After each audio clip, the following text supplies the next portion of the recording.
Want to be up to date with the news on finance, fashion, society, science, sports. Look no further with the award-winning news presenter Tim Tullamore at NestingNews. Good evening. This is NestingNews on Channel 1, and I'm your tuned to the rhymes of world news, Tim Tullamore.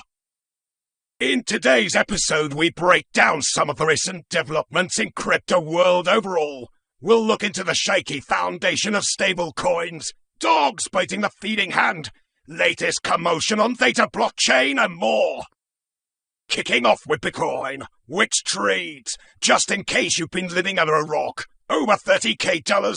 Yes, a truly amazing breakout from the previous trading range of 25 to 27,000, and a sign that the crypto spring might be around the corner, right? Well, not necessarily, as the surge in Bitcoin price surely helped the rest of the crypto market. Yet the reasons are also important. As we reported last week, BlackRock, being the largest asset management institution in the world, with over $9 trillion under its umbrella, injected fresh hope to the crypto market after filing for a Bitcoin spot ETF with the SEC.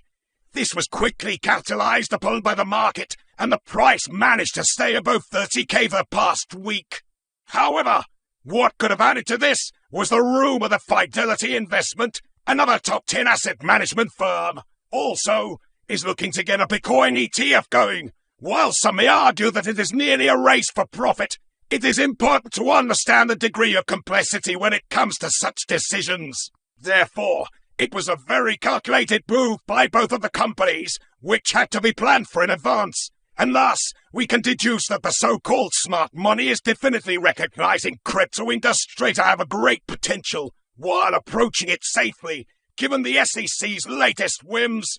Additionally, one might get an impression that coins like Ripple and Polygon are also looking to get their share of fame and profits, given the increasing number of speculations, technical analyses, and various not-financial advices to buy immediately for X's of varying magnitude and orders. Nevertheless, if the previous cycles taught us anything, it is that the global fundamentals tend to set the scene, so keep an eye on those. Speaking of fundamentals, it seems that the world of stable coins is having yet another shaky foundation, this time represented by the fifth largest participant, namely TrueUSD. The issue is not only that their stable coin got depegged, which is a problem in itself, but also the fact that was uncovered in the subsequent investigation. The TUSD reserves were attested by the same firm that previously audited FTX, but is now operating under a new name. Same people, same lack of integrity, new name. Truly atrocious, yet understandable, given the lack of regulation and transparency of such firms. Currently, the minting of new coins is halted by the issuer. Yet we are hoping to see a juicier conclusion to the investigation than the underwhelming ending to the Russian military coup.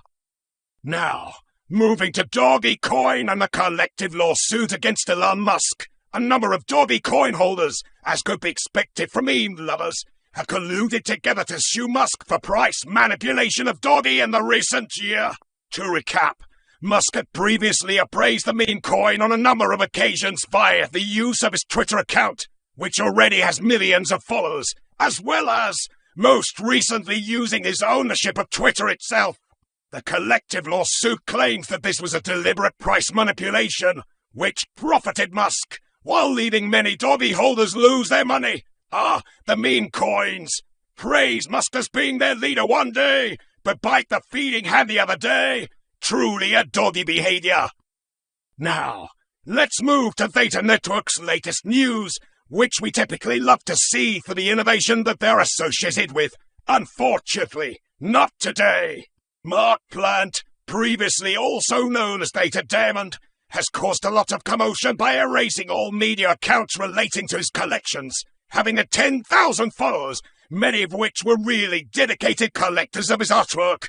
He caused not only speculation to what the reasoning might have been, but also a ton of criticism. Some argue that his decision to move over to Ethereum with the Daily Diamond collection caused a number of nasty comments, while others suspect that his inability to instantaneously sell the Astro Builders collection made him quit. Regardless, his decision to disappear like that essentially devalued his previous artwork in the eyes of many collectors, which raises the question whether people view NFT-based artwork as investment regardless of the creator's disclaimers. Well, guess not all diamonds are forever. But jokes aside, Mark is a decent guy, talented creator, and was truly dedicated to his work, having produced an NFT a day for a year and a half without any days off. If he decides to come back, I am sure there is room for redemption and further growth, but for now, those who bought Astro Builders NFTs can get a refund on OpenTheta, thanks to Simon. And that's about it for tonight. As always, it was Nesting News by Channel 1 with Tim Tullamore. Don't forget to breathe and good night.